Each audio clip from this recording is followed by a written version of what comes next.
Hello बेटा, आवाज आ रही है? हेलो। हाँ सर। हाँ सर, आ रही है। एक्चुअली बीच में नेट डिस्कनेक्ट हो गया था, तो आई थिंक सभी लोग कनेक्टेड हैं अभी।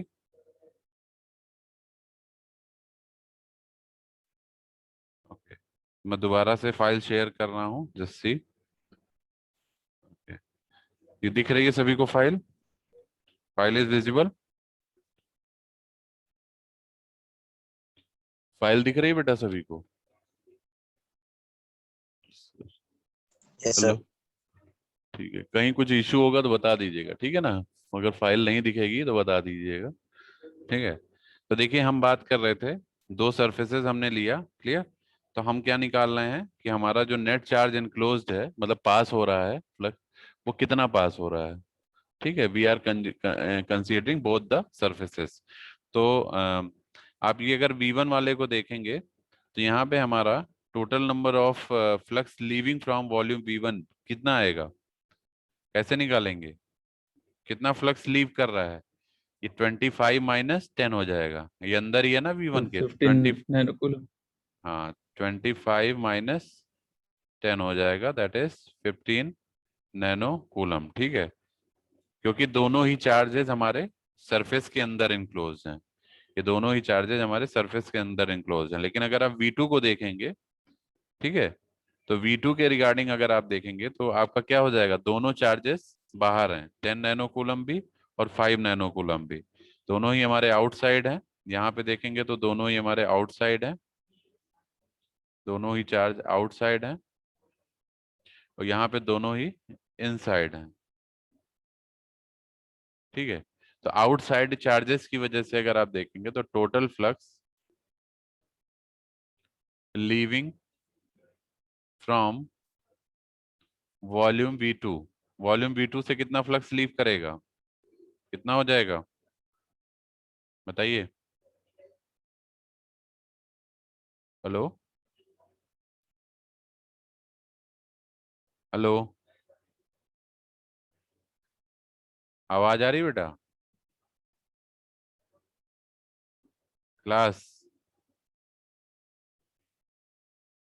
आवाज आ यस रही है सर। बेटा? Yes sir. तो आ रही देखिए, है। जो V2 से हमारा चार्ज लीव करेगा, फ्लक्स लीव करेगा, वो कितना होगा? 0 हो जाएगा, क्योंकि इसके अंदर आपको कोई भी चार्ज नहीं है। No charges inside. तो कोई चार्ज इनसाइड नहीं है, इसलिए कुछ कुछ भी आपको लीव नहीं होगा। जब अंदर है ही नहीं तो लीव क्या करेगा? ठीक है, ये बाहर है इसलिए 0 हो जाएगा, ठीक है ना? क्लियर है सभी को? ठीक है ना? अब हम लगाएंगे यूजिंग बाई डाइवर्जेंस थ्योरम। इसके नीचे लिखेंगे by using divergence theorem. Divergence theorem क्या कहता है? What is the statement of divergence theorem? कि जो सरफेस इंटीग्रल है D.ds, surface integral is equal to what? Volume integral of del dot D into dV। ये होता है बेटा? बताइए, यही होता है? Surface integral is equal to the integration of del dot D volume integral, ये होता है ना? यस बताइए। सर। ठीक है, तो हमने क्या करेंगे, हम यहाँ पे आप देखेंगे तो हम दोनों को कंपेयर करेंगे। किसको? इक्वेशन नंबर 2 को और इक्वेशन नंबर 3 को कंपेयर कर सकते हैं। Compare equation 2 and equation 3, we get, ठीक है? तो ये जो डी है, डी एग्जैक्टली क्या है? फ्लक्स डेंसिटी, ठीक है ना? जो हमारा फ्लक्स पास हो रहा है, यही चीज हम लोग पढ़ते थे डाइवर्जेंस थ्योरम में भी, जब नेट फ्लक्स, ठीक है, या नेट चार्ज जो भी हमारा जो है सरफेस से लीव करता है, ठीक है? तो यही चीज डाइवर्जेंस थ्योरम में हमने पढ़ी थी, तो इसीलिए हमने इसको D.ds लिखा है, ठीक है? तो अगर इन दोनों को कंपेयर करेंगे आप, किसको?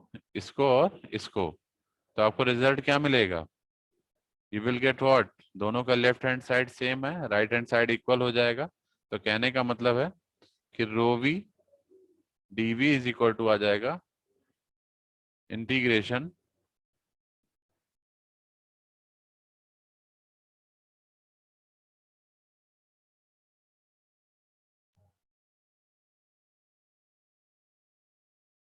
हेलो, दोनों को हमने कंपेयर किया बेटा, equation number 2 and equation number 3 को। तो देखिए 2 हमारा ये है और 3 हमारा ये है। दोनों को जब हमने कंपैरिजन किया तो हमको क्या मिल जाएगा, लेफ्ट हैंड साइड दोनों के इक्वल हो जाएंगे। सो लेफ्ट हैंड साइड दोनों के सेम है तो राइट हैंड साइड इक्वल हो जाएंगे। तो इसका right hand side rho V D V है इंटीग्रेशन में, और इसका जो राइट हैंड साइड है इस वाले का del dot D into D V है, दोनों इक्वल हो जाएंगे। ठीक है, तो अगर आप इसको देखेंगे तो इंटीग्रेशन हमारा हट जाएगा यहाँ से, बताइए। दोनों तरफ वॉल्यूम इंटीग्रेशन है। हेलो, इंटीग्रेशन हट जाएगा, बताइए। हेलो, हेलो बेटा, आवाज आ रही है? नहीं सर, आ रही सर अभी। हाँ, तो देखिए ये यहाँ से रो वी किसके बराबर आ जाएगा, रो वी आ जाएगा del dot sir D, del D.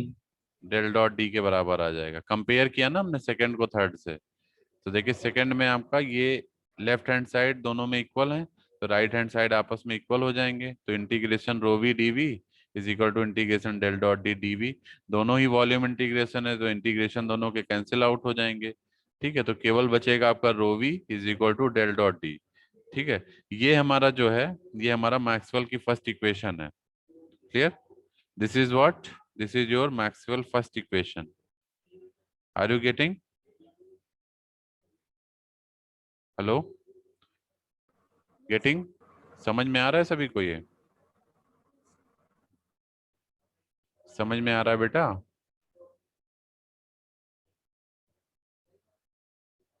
Hello, ये आपकी मैक्सवेल की फर्स्ट इक्वेशन है, तो यहीं से इसका डेरिवेशन भी हो गया एक तरह से। तो this is your miss rho V is equal to del dot जो डी है, यही आपका मैक्सवेल फर्स्ट इक्वेशन है। सो हमने इक्वेशन नंबर 4 लिखा है, this is Maxwell's first equation. तो ये हमने कहाँ से डिराइव किया है, ये हमने डिराइव किया गॉस लॉ से। किससे डिराइव किया? गॉस लॉ से। क्लियर? गॉस लॉ, और जो हमने डाइवर्जेंस, गॉस डाइवर्जेंस थ्योरम आपको पढ़ाया ही था, तो उसी से यूज करते हुए हमने इसको फाइंड कर लिया कंपेयर करके। ठीक है, क्लियर है? तो यहाँ आगे स्टेटमेंट आप लिखना चाहें तो लिख सकते हैं, द इक्वेशन 4 स्टेट्स दैट, एक तरह से मैक्सवेल फर्स्ट एक्सप्रेशन की जो स्टेटमेंट है, एक तरह से जो मैं लिख रहा हूँ। ठीक है ना, this is a statement of Maxwell first equation. So equation 4 states that lines of electric flux,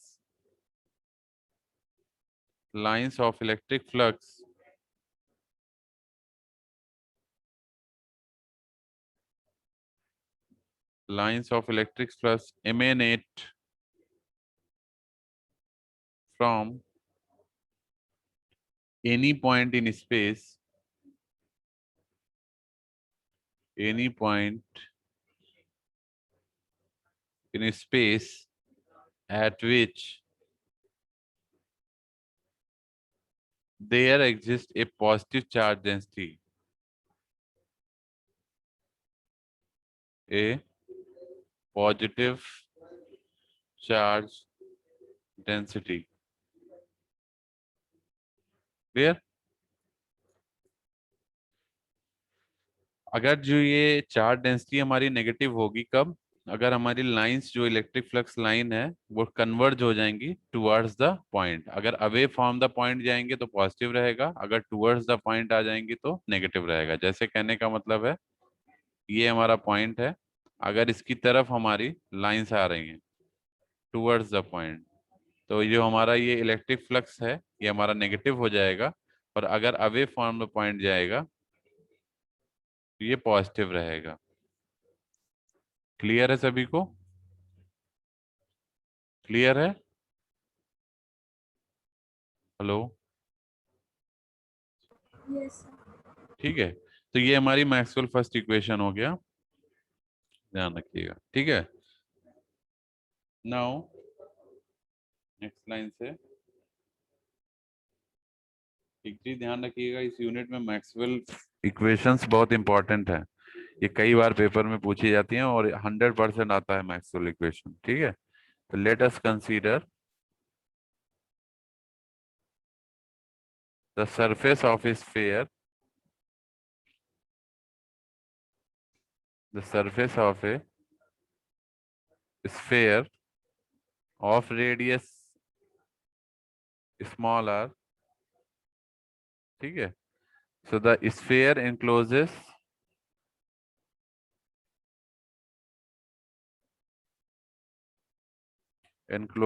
a charge q at its origin, ठीक है। so the electric field intensity E, electric field intensity E and electric flux density D, electric flux density D as shown in figure, ठीक है। देखिए diagram हम बना दे रहे हैं, आप लोग भी बना लीजिएगा।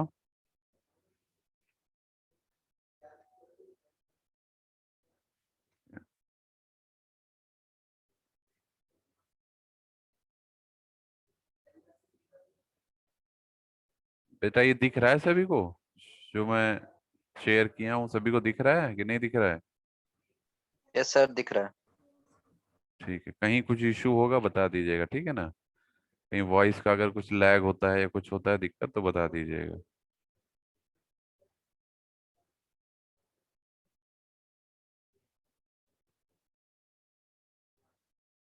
ये आपका स्मॉल आर डिस्टेंस, ये हो गया रेडियस, ठीक है। This is your radius. ये ds सरफेस हो गया जो हमने लिया है इसके अंदर, ठीक है। इलेक्ट्रिक फील्ड इंटेंसिटी हम लोग फाइंड कर रहे हैं सम सर्टेन डिस्टेंस। यहाँ से मान लीजिए हम इलेक्ट्रिक फील्ड इंटेंसिटी निकाल रहे हैं यहाँ पे E, ठीक है। That will be what 1/4 pi epsilon not Q by R square, ये सभी को पता है, ये तो सभी को मालूम ही है। इलेक्ट्रिक फील्ड इंटेंसिटी ये आपका यूनिट वेक्टर हो गया जो कि डायरेक्शन रिप्रेजेंट कर रहा है। जो फ्लक्स डेंसिटी होगा वो भी इसी डायरेक्शन में होगा, इलेक्ट्रिक फील्ड इंटेंसिटी की डायरेक्शन में। डी की वैल्यू हमने आपको बताया था, डी क्या होता है? एप्सिलॉन नॉट इंटू ई, यही तो डी होता है इलेक्ट्रिक फ्लक्स डेंसिटी। तो ये जो ई है इसी को आप में एप्सिलॉन नॉट से मल्टीप्लाई कर देंगे तो आपको क्या मिल जाएगा? डी मिल जाएगा, that is electric flux density. Epsilon naught से एप्सिलॉन नॉट कैंसिल हो जाएगा तो केवल ये बचेगा 4 pi are square into A R cap. तो this is your D. Clear? ठीक है, समझ में आ रहा है? ये हमारा चार्ज क्यू है। तो हम क्या फाइंड करेंगे? What we are going to find कि electric field intensity and E and electric flux density D, आपको ये डायग्राम में दिख रहा है। यहाँ पे चूंकि ये सरफेस है हमारा, ठीक है, तो अगर हम सरफेस में देखें तो ds की वैल्यू क्या होगी?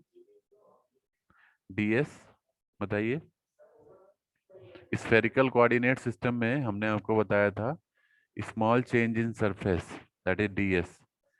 स्फेरिकल कोऑर्डिनेट सिस्टम को फॉलो करेगा क्योंकि we are taking the spherical structure. Clear? Sphere हमने ले रखा है तो ds की वैल्यू क्या होगी स्फेरिकल कोऑर्डिनेट सिस्टम में? Small change in ds surface क्या बताया था मैंने?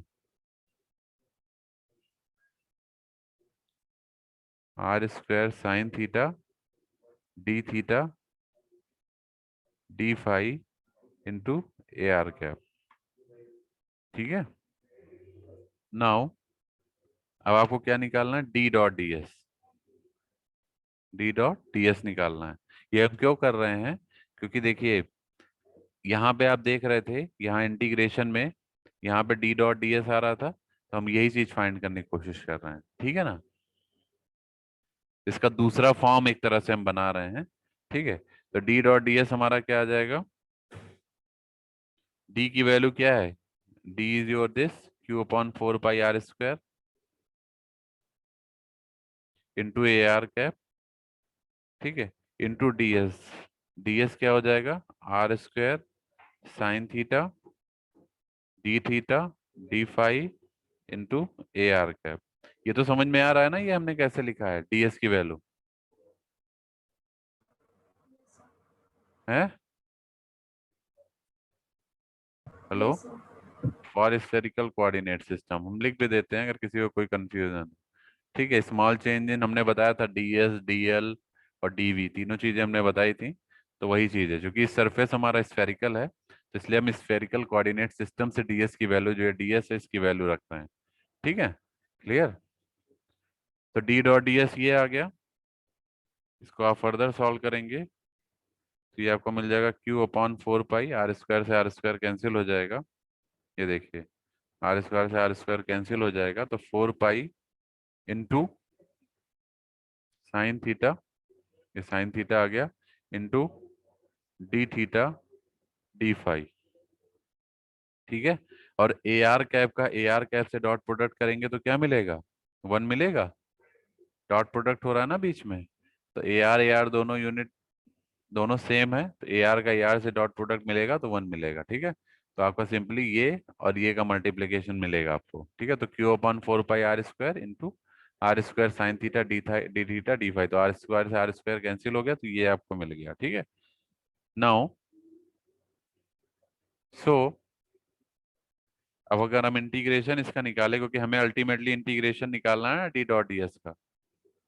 ये देखिए, प्रीवियसली अगर हम चले हैं तो हमें तो ये कैलकुलेट करना है ना, integration D dot D S, यही हम निकालना है। ठीक है ना, तो integration of D dot D S देखें तो क्या आ जाएगा? This will give you the integration of what? Q upon 4 pi sine theta D theta D phi. ठीक है, इसको फर्दर देखेंगे आप तो क्यू अपॉन 4 पाई कॉमन ले लीजिए क्योंकि ये कांस्टेंट टर्म है। और लिमिट क्या लगेगी इसमें बताइए? डी थीटा डी फाई है ना तो लिमिट थीटा और फाई दोनों की लगेगी। तो थीटा की लिमिट क्या होती है स्फेरिकल कोऑर्डिनेट में, और फाई की लिमिट क्या होती है बताइए? थीटा की लिमिट हमने क्या बताया था? आर थीटा फाई कोऑर्डिनेट्स बताए थे। आर हमारा माइनस इनफाइनाइट से प्लस इनफाइनाइट, थीटा हमारा कहाँ से कहाँ तक लाई करता है? हेलो, आवाज आ रही है बेटा सभी को? Hello, yes sir. थीटा कहाँ से कहाँ तक लाई करता है बेटा? जीरो से लेके सर पाई तक। स्फेरिकल में 0 हाँ से हाँ, 5 एंड 5 सर 0 से 2 पाई। स्फेरिकल ही तो कर रहे हैं, ये स्फेरिकल ही यस तो सर। सरफेस है। स्फेरिकल कोऑर्डिनेट के लिए तो हमने डीएस लिखा, ये D S R square sine theta yes D sir. Theta D five A are cap. उसके बाद हमने डी डॉट डीएस निकाला तो डी हमको पता था, डी हमारा ये है। ठीक है, डी डॉट डीएस किया तो ये आ गया। अब इसके बाद हम इसका इंटीग्रेशन निकाल रहे हैं। ठीक है, तो हमारे पास चूंकि डी थीटा और डी फाई कंपोनेंट आ रहे हैं ना, तो थीटा और फाई दोनों की लिमिट लगानी पड़ेगी। सरफेस इंटीग्रेशन है तो दो लिमिट एग्जिस्ट करेगा, एक डीएस के लिए, एक डी थीटा के लिए, एक डी फाई के लिए, क्योंकि सरफेस दो कंपोनेंट से मिलके बनता है, दो एक्सिस से मिलके बनता है। ठीक है, तो 0 से पाई हो गया डी थीटा, तो यहाँ आ जाएगा sine theta into D theta, ये थीटा की लिमिट हो गई। और पाई 0 से लेके 2 पाई, ये किसकी लिमिट होती है? फाई की। यहाँ डी फाई आ गया। Are you getting? ये समझ में आ रहा है सभी को? ये समझ सभी को समझ में आ रहा है? हाँ, अब इसी को आपको सॉल्व कर लेना है। तो पहले इसको सॉल्व कर लीजिए, फिर इसके बाद जो आएगा फिर इधर वाले सॉल्व कर लीजिए। 0 से 2 पाई डी फाई क्या आएगा? डी फाई का फाई आ जाएगा, और फाई केवल बचेगा तो फाई पे लिमिट लगाएंगे 2 पाई माइनस 0। तो फाई की जगह 2 पाई रखेंगे, माइनस 0 रखेंगे तो यहाँ से 2 पाई मिल जाएगा। तो ये आपको जो है 2 पाई की रिजल्ट देखा जाएगा। ये रिजल्ट क्या देगा? This will give you 2 pi result. ये जो पोर्शन है ये आपको 2 पाई रिजल्ट देगा। ठीक है ना, क्लियर है? तो देखिए मैं यहाँ पे ही कर दे रहा हूँ। तो Q upon 4 pi 0 to pi, sine theta को ऐसे ही रहने दीजिए अभी, और ये जो दूसरा वाला पोर्शन है ये आ जाएगा 2 पाई-0। क्यों? क्योंकि यहाँ फाई केवल आएगा, फाई की वैल्यू 2 पाई रखेंगे, upper limit minus lower limit, ठीक है। तो ये केवल 2 पाई मिल जाएगा, और 2 पाई से अगर आप देखेंगे, नेक्स्ट पेज पे चलते हैं, तो ये आपको मिल गया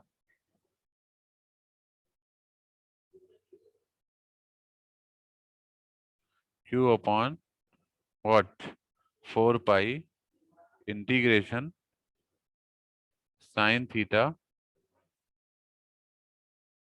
डी थीटा और 2 पाई। अब इस देखिए यहाँ से पाई से पाई कैंसिल हो जाएगा, 2 2 जा 4 आ जाएगा, तो ये क्या मिल जाएगा, Q अपॉन 2। और इंटीग्रेशन साइन थीटा क्या होता है, साइन थीटा का integration, hello, minus sine cos theta. Sine theta का इंटीग्रेशन माइनस कॉस थीटा, यही होता है, बताइए। सभी को पता है ना, साइन थीटा का इंटीग्रेशन माइनस कॉस थीटा, ये किसमें भी कंफ्यूजन है।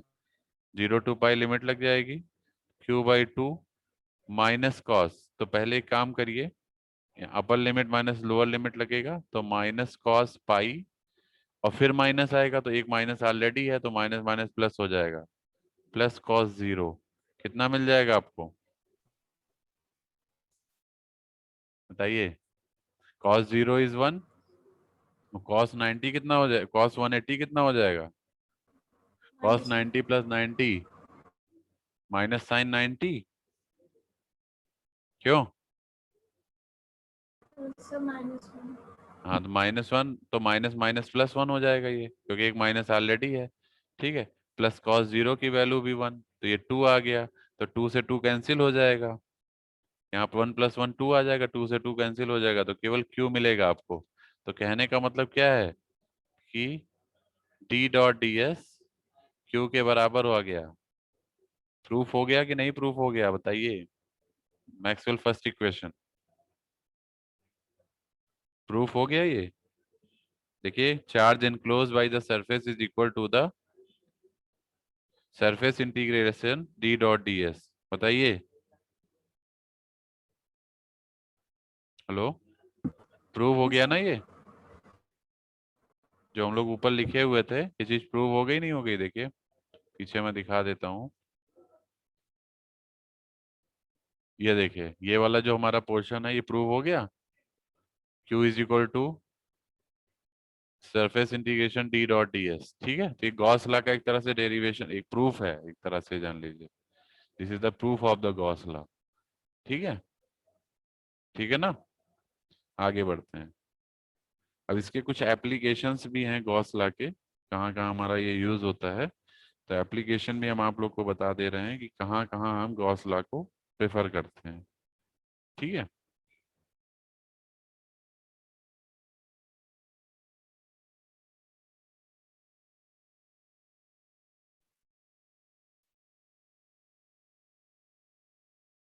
हेलो, आवाज आ रही है बेटा?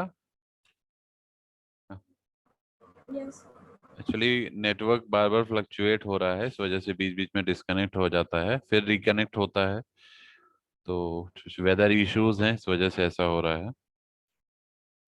तो application of Gauss law clear, क्या क्या इसके एप्लीकेशंस हैं। तो एप्लीकेशन का मतलब होता है कि हम कहाँ कहाँ इसको यूज कर सकते हैं, ठीक है। तो we can use as a point charge, we can use as a point charge, ठीक है, क्लियर है। अब हम इसमें डेरिवेशन नहीं कराएंगे, क्योंकि डेरिवेशन पार्ट गॉस लॉ में जैसे कोएक्सियल केबल की तरह यूज कर सकते हैं, अप्लाई कर सकते हैं गॉस लॉ, लाइन चार्ज में अप्लाई कर सकते हैं, कोएक्सियल केबल के लिए अप्लाई कर सकते हैं, ठीक है। क्योंकि डेरिवेशन पे हम लोग नहीं जाएंगे ज़्यादा इसमें, एप्लीकेशन पार्ट में, तो हम आपको सारे फार्मूले बता दे रहे हैं, ठीक है। तो ये चीज़ आप ध्यान रखिएगा, गॉस लॉ हमने बता दिया, इसके एप्लीकेशन हम आपको बता दे रहे हैं। एज ए पॉइंट चार्ज हम इसमें गॉस लॉ अप्लाई कर सकते हैं। तो consider a point charge Q at the origin of A Cartesian coordinate system. ठीक है, तो जैसे मान लीजिए ये हमारा सर्फ ये है surface, this is y,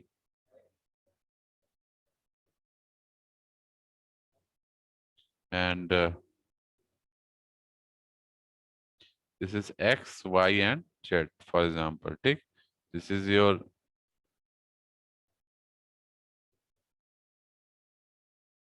d, d is what, electric flux density. इसकी और इलेक्ट्रिक फील्ड की डायरेक्शन सेम होती है, ये सभी को पता है। एक पॉइंट हमने यहाँ P लिया हुआ है सरफेस पे, ठीक है, इस P पॉइंट पे हम लोग निकालेंगे। ठीक है, जो हमारा फ्लक्स है वो लीव कर रहा है, तो Sai is the flux that is leaving from the surface.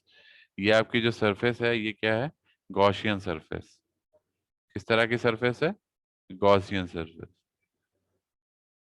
ठीक है, क्लियर है। तो इलेक्ट्रिक फील्ड इंटेंसिटी और जो हमारा फ्लक्स डेंसिटी होगा, फ्लक्स डेंसिटी, इसको आप इलेक्ट्रिक फ्लक्स डेंसिटी भी कह सकते हैं, electric flux density that is D, ये हमारा जो हो जाएगा Q upon 4πr² into AR cap हो जाएगा। This is your electric flux density if the charge exist, ठीक है, eight the centre of the surface. तो यहाँ पे जो हम इलेक्ट्रिक फ्लक्स डेंसिटी डी निकालेंगे from this point charge which is placed at the centre of the sphere, clear, that will give you the electric flux density D is equal to Q by 4πr² into AR cap, clear. And electric field intensity, electric field intensity at point P, electric field intensity क्या होगा इस point P पे due to this charge Q, ये क्या होगा, E is equal to Q upon 4π। ये सब फॉर्मूले आपको एकदम दिमाग में रहने चाहिए। इलेक्ट्रिक फील्ड इंटेंसिटी क्या होता है, 1/4πε0 Q/r²। ठीक है, लॉरेंज फोर्स क्या होता है, 1/4πε0 Q1 Q2/r² into AR cap. ये सब चीजें आपको याद रहनी चाहिए।